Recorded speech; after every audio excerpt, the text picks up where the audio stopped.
Okay, namaste and welcome to Satsang.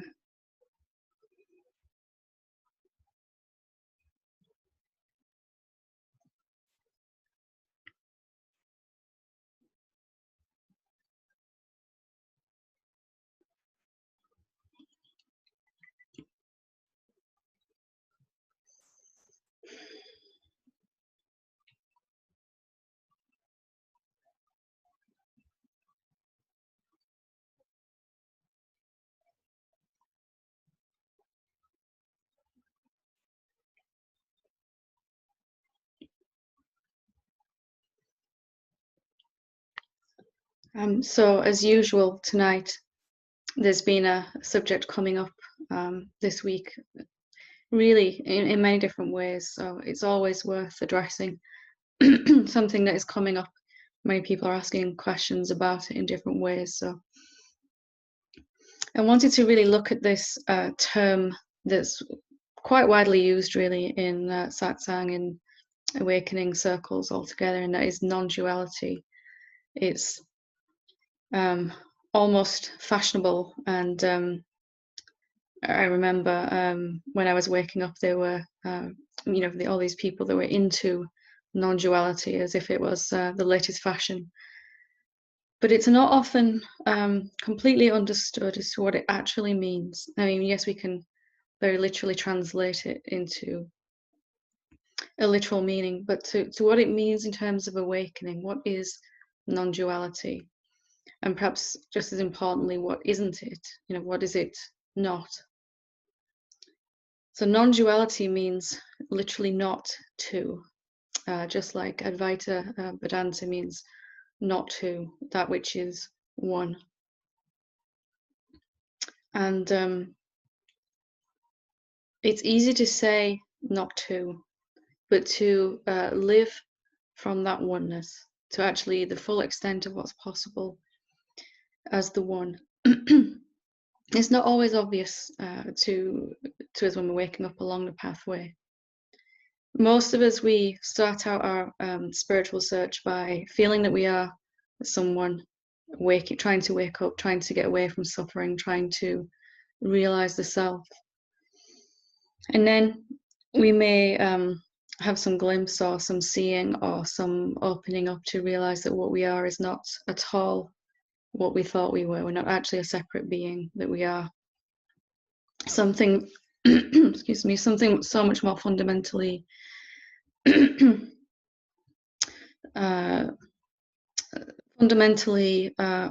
than that. The separate being was an idea that is happening inside something so much bigger that we really are. And a lot of people then begin to equate non-duality with formlessness. They say, okay, that's what that is. I know what that is. I know what I am. I've done some self-inquiry and I've come to see that I'm not a human being at all. I'm not a separate being. What I actually am is insubstantial and formless, and that can feel very, very comfortable for a while. That can be a really nice place to hang out for a while after you've been caught up in the idea for a very long time that you are this separate being who's suffering and trying to come out of that. And non-duality kind of gets this halfway meaning where it means, I am formless and I'm not responsible for any of my karma. Anything that happened while I was a separate being is just kind of not real, not true. And we almost can find ourselves avoiding any further growth by hanging out in the formlessness. And I did it myself for a while. And for a while, it was very, very nice to not be someone at all that was suffering and to just be peaceful. But non-duality really means, as we said before, oneness. And oneness cannot be the state that we're living in if there is something that we are excluding from our definition of truth. By the very fact that we're excluding something, then it is not one. There is two. There is what I'm including, what I'm calling truth, and what I'm calling falsehood. or what is real and what is illusion. So the fullest aspect of non-duality is when we have seen the absolute reality. We have seen that nothing is actually what it looks like. Everything is made of this nothingness, including everything we see and use and everyone we interact with. Everything is really this formless awareness, this self appearing to be something. We kind of have a profound seeing of that. But then the fullness of what it means to be one means that we must begin to eventually re-include everything back into our definition of what is real. So even the illusion that we perhaps discarded, the separate sense of self, completely has to be set aside to realize the formlessness that is everywhere. But then the oneness doesn't want to. The truest meaning of non-duality means not to, not even reality and illusion am I holding in my definition of what's real. And this is really the fullest emergence of love that a human being can experience, because there is nothing at that point I'm excluding. Even what I used to call illusion, a separate sense of self, has to be re-included in that. And for most people, at first there is an avoidance to doing that. We really don't want to go back and look at our karmic patterns, our situations in our life that are kind of a little screwed up, or let's just say not flowing as well as they could, and go back into that from the wisdom that we now have, having seen clearly that everything is formless. And there'll be a reluctance to do that. There was for myself, but when I began to actually to do that, to see that the formless is also including the form, the someoneness, the nothingness, the nobodiness that we really are, is also inclusive of the someoneness, the sense of someone. That the absolute reality also includes the relative reality of this world, this this and that, and you and me, and rich and poor, and high and low, and happy and sad, and all of that has to be re-included into it. That there is no difference between the individual soul and the absolute reality, that they are one and the same, that they are synonyms for each other. Or as they say in the East, that the jiva, the individual soul, is Shiva, that there is no difference between my sense of being someone and the Supreme Being. And that is the fullest place we can live our life from as human beings. And it's a natural outcome of realizing what you actually are. It is eventually wanting to go back into my life as I knew it, and allow the truth that we've seen to pervade through my body, my mind, my relationships, my career, my finances. Everything that makes me me is going to be gently embraced in this loving presence, this formless awareness, the self that we really are. So it cannot be one if there are two. If there's something you are still excluding, as sort of saying it's not real, it's not the truth, eventually it's going to have to be allowed back into your definition of what you are, what all this is. So we come full circle. We start off being someone on a pathway waking up, and then we realize we're not anybody at all.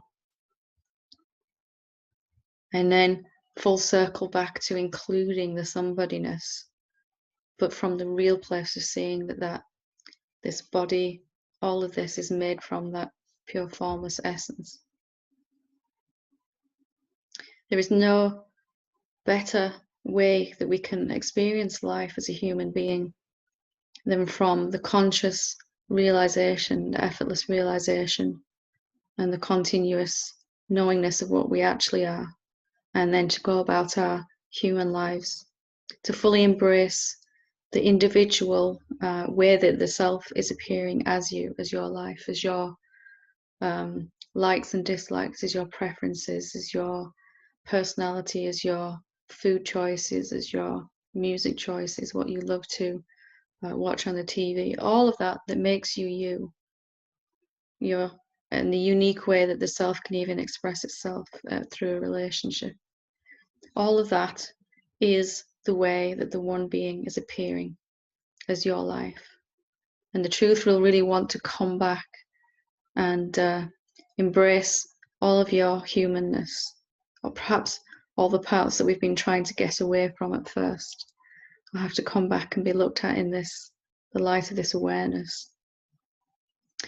And in fact, it is actually possible then. There are things in all of our lives that are impossible to heal, to come to a resolution about, from the sense that we are a separate being.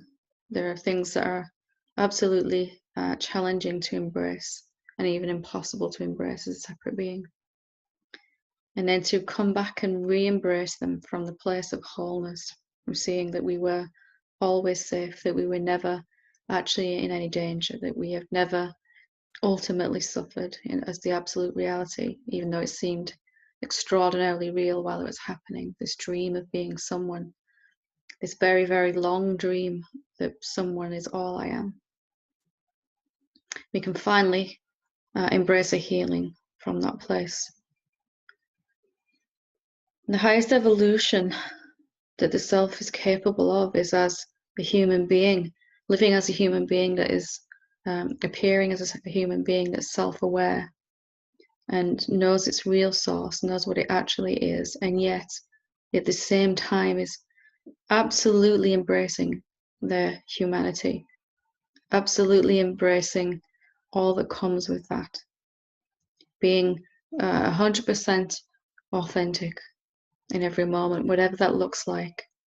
If it's a negative emotion or some trigger happening inside the body, if it is something happening, going wrong in the outside world, something going right, all of that that makes you you is wanting to be loved by the self. And if you're not already feeling this, then it will eventually happen as your seeing deepens. It's all right for a while to hang out in the, none of this is real, all of this is an illusion, and only the formlessness is real. And that is true, that is true. But that formlessness that is real can also appear as form. It's also appearing as all this form.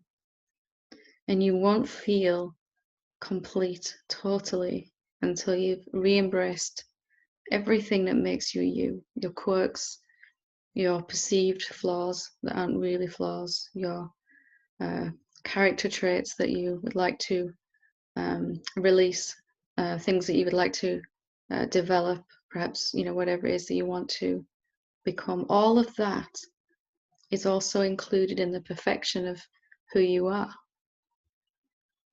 And seen from the formless awareness that you are, it's not a fix-it-up project. It's an expression, an emergence of love. All of us can always do more to love ourselves, our humanity. And I would just urge you really to see if there is anything that you are rejecting as not me or not real, and see if you can re-include that back into your wholeness. The best experience we can have is to not feel divided at all, to not feel separate to anything. And yet most of us that I come across, I did it myself as well, on the pathway, are so busy trying to reject their humanity, so busy trying to reject what makes them them, the individual but not separate way that the self is showing up as their life, as you right now.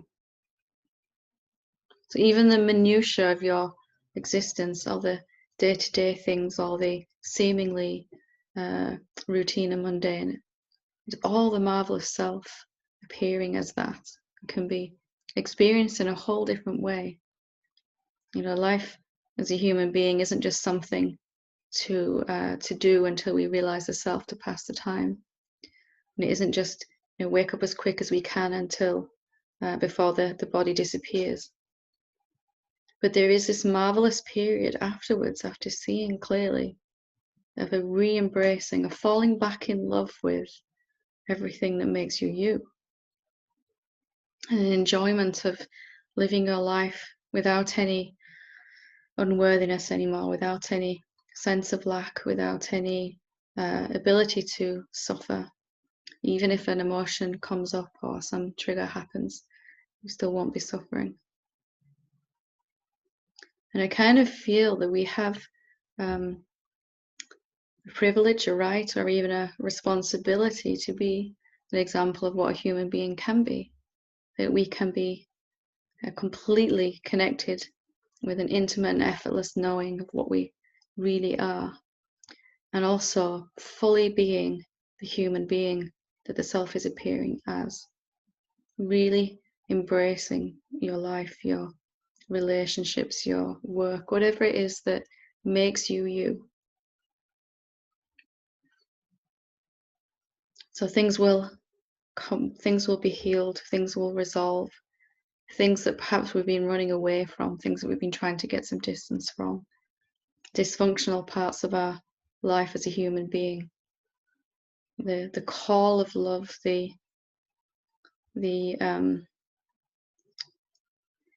urge of the one is to express itself completely in all of our existence, everywhere. It will want to spread itself out, to live consciously every moment as this means to allow it to fully pervade your life, to allow this changeover from trying to get something from other beings, from our life, from our work, from our relationships, to an open expression of love, to see what love wants to look like as your life, to see what the one wants to appear as, how beautiful your life can become when lived from the conscious realization.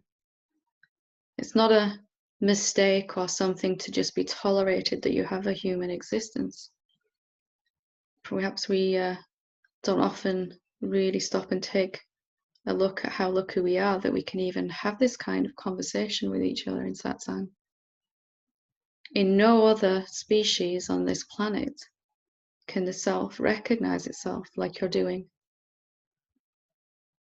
And then, even better than that, for it to live a human life, not fearing an end to that life, not being able to suffer, being an example of abundance, being an example of compassion and peace and freedom and all the things that safety, security, all the things that we want as human beings.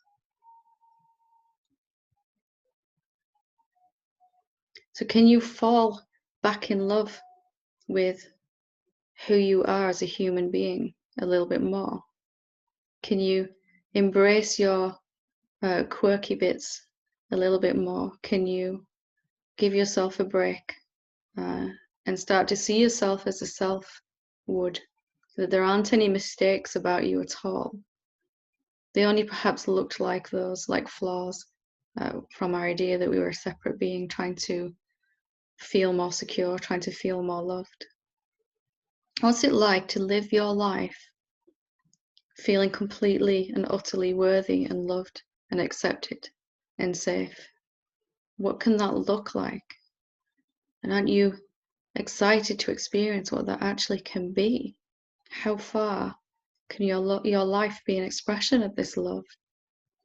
There is no limit at all upon it.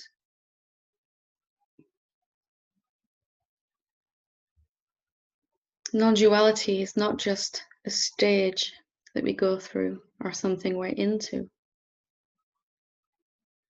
It's the ultimate seeing that there is nothing other than the one. There is not two, not even truth and illusion in the end. There is what I thought I was and what I've seen myself to be, and they're both the same thing, expressing itself different ways.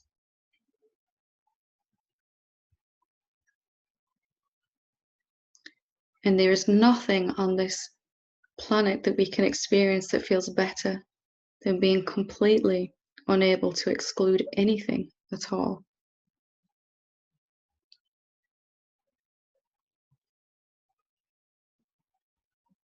There is no experience you can have as a human being that is going to beat knowing what you are and actually living consciously as that. There is no way to make a difference in the world more than waking up and living as that in your own unique way. There is an individual way the self wants to appear as you. You're not a mistake. You're absolutely here out of love. You're born out of love. And your whole existence can be an expression of that love. So if there's any avoidance happening in your spiritual pathway, if there is any hiding out in the formlessness, after a while that will get too small also. We want to re-embrace the form and everything that makes you you. And then you end up right back where you started, completely, totally happy, and just being authentically whatever you are in this moment. If you're happy, you're happy. If you're frustrated, you're absolutely frustrated. If you're in pain, you're in pain. You cannot deny any part of your existence from there. There is absolute peace. It cannot be broken from there completely.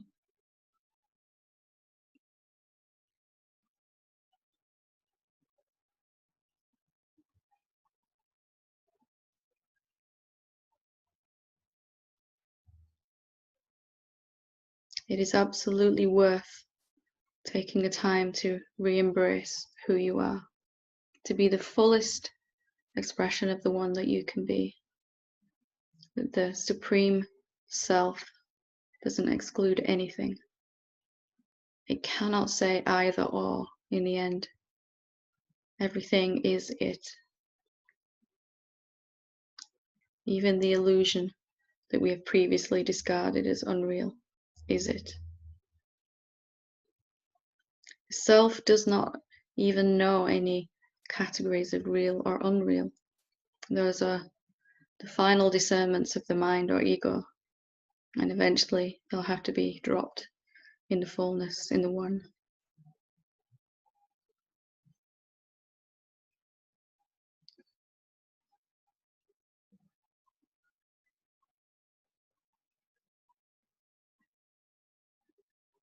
When you actually start to re-embrace all that you are, when you really open to that, it won't be a frightful experience. It'll be a wonderful kind of rebirth, an emergence of a different way completely. For too long, awakening has been viewed as an end point, and it's really a beginning of living through the form as the formless completely. So I hope I've at least inspired you to even look at and see if there's something that you are rejecting about yourself, something that you are still avoiding looking at. Everything that you allow back into your wholeness will give you an increased sense of completion, of fulfillment, of peace. It's well worth doing. Okay.